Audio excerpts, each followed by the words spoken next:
بسم اللہ الرحمن الرحیم۔ شب برات پہ جو عبادات کی جاتی ہیں ان میں سے دو عبادتوں کا ذکر اور طریقہ کار آپ سماعت فرمائیں۔ پہلی عبادت کو علامہ فخر الدین رازی نے اپنی تفسیر کبیر کے اندر لکھا، اور علامہ اسماعیل حقی رحمۃ اللہ علیہ نے اپنی تفسیر روح البیان کے اندر اس عبادت کا ذکر کیا ہے کہ حدیث مبارکہ میں آتا ہے کہ نبی اکرم صلی اللہ علیہ وآلہ وسلم نے ارشاد فرمایا کہ میرا جو امتی شب برات کو 100 رکعت نماز نفل پڑھے اور ان میں سورہ اخلاص پڑھے یا جو مرضی صورت ملا لے، بس دو کر کے 100 رکعت نماز نفل پڑھے، اللہ تعالیٰ اس بندے کی طرف 100 فرشتے بھیجے گا۔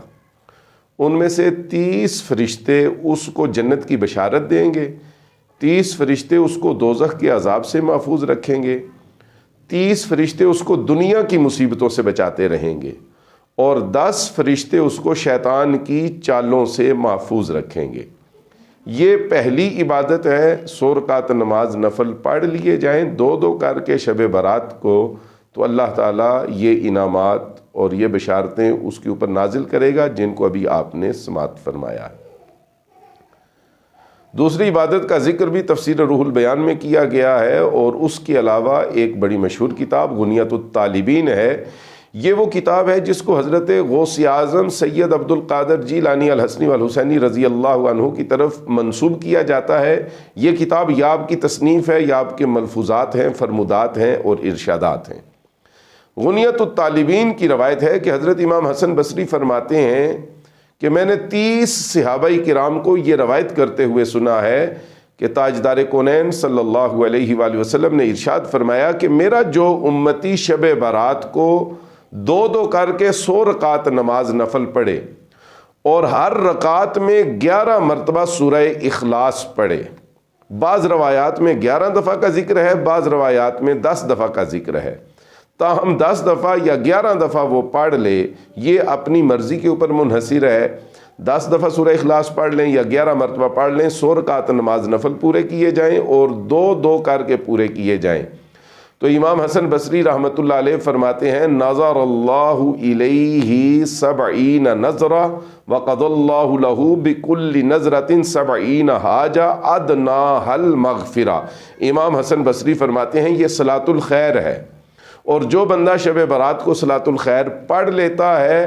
اللہ تعالیٰ اس کے اوپر 70 مرتبہ نظر کرم فرماتا ہے، اور ہر نظر کرم کے ساتھ اس کی 70 حاجات کو اللہ تعالیٰ پورا فرماتا ہے، جن میں سے سب سے کم درجے کی جو حاجت ہے وہ اس کی بخشش اور مغفرت کا ہو جانا ہے۔ اسے صلاۃ الخیر کہا جاتا ہے، یعنی کہ 100 رکعت نماز نفل پڑھے جائیں، دو کر کے پڑھے جائیں، اور ہر رکعت کے اندر 10 مرتبہ سورہ اخلاص پڑھی جائے۔ یہ ایک عبادت ہے۔ تاہم آخر میں آپ سے کہوں گا کہ اس بات کا دھیان رکھیں کہ چھوٹی ہوئی قضا نمازوں کو ادا کرنا، اپنی قضا شدہ نمازوں کو ادا کرنا، جو رمضان کے فرض روزے رہ گئے ہیں ان روزوں کی قضا کرنا، یہ نفلی روزہ رکھنے سے بہتر ہے، اور قضا شدہ نمازوں کو ادا کرنا یہ نفل نماز پڑھنے سے بہتر ہے۔ ان دو چیزوں کا خیال رکھنا چاہیے۔ اگر ہم شب برات کو یا 15 شعبان کو روزے کی قضا کر لیں اور شب برات کو اپنی قضا شدہ نمازیں ادا کریں تو ہمیں نفل پڑھنے سے زیادہ اجر و ثواب ملے گا، اس لیے کہ قیامت کے دن نفلوں کے بارے میں سوال نہیں ہوگا کہ وہ پڑھے تھے یا نہیں پڑھے تھے، لیکن فرض نمازوں اور فرض روزوں کے بارے میں ضرور سوال کیا جائے گا۔ اور ایک اس بات کا بھی خیال رکھنا چاہیے کہ شب برات کو، شب معراج کو، شب قدر کو، یا جس رات کو بھی ہم عبادت کریں، عبادت اتنی کریں کہ وہ عبادت فجر کی نماز باجماعت پڑھنے میں رکاوٹ نہ بنے، یا عورتیں ہیں تو ان کے لیے فجر کی نماز گھر پڑھنے میں رکاوٹ نہ بنے۔ اگر اتنی عبادت کی کہ فجر کی نماز پڑھنا ناممکن ہو گیا اور مردوں نے باجماعت نہ پڑھی تو ساری رات کی عبادت کے ضائع ہو جانے کا خدشہ ہے، لہٰذا فجر کی نماز باجماعت پڑھنا لازمی ہے۔ اتنی عبادت کریں کہ فجر کی نماز باجماعت ادا کر سکیں۔ اور ایک بات کا خیال رکھیں، ہمارے غوث اعظم حضرت سیدنا شیخ عبد القادر جیلانی الحسنی والحسینی رضی اللہ عنہ غنیۃ الطالبین میں اس بندے کے بارے میں آپ نے بڑی دلخراش مثالیں بیان کی ہیں جو نفلی عبادات کے اوپر تو بہت توجہ دیتا ہے مگر فرضی عبادات پہ توجہ نہیں دیتا۔ آپ فرماتے ہیں اس کی مثال اس حاملہ عورت جیسی ہے جو 9 مہینے حمل کی سختیاں برداشت کرتی ہے، مگر جب بچہ پیدا کرنے کا وقت آتا ہے تو اس کے پاس مردہ بچہ پیدا ہوتا ہے،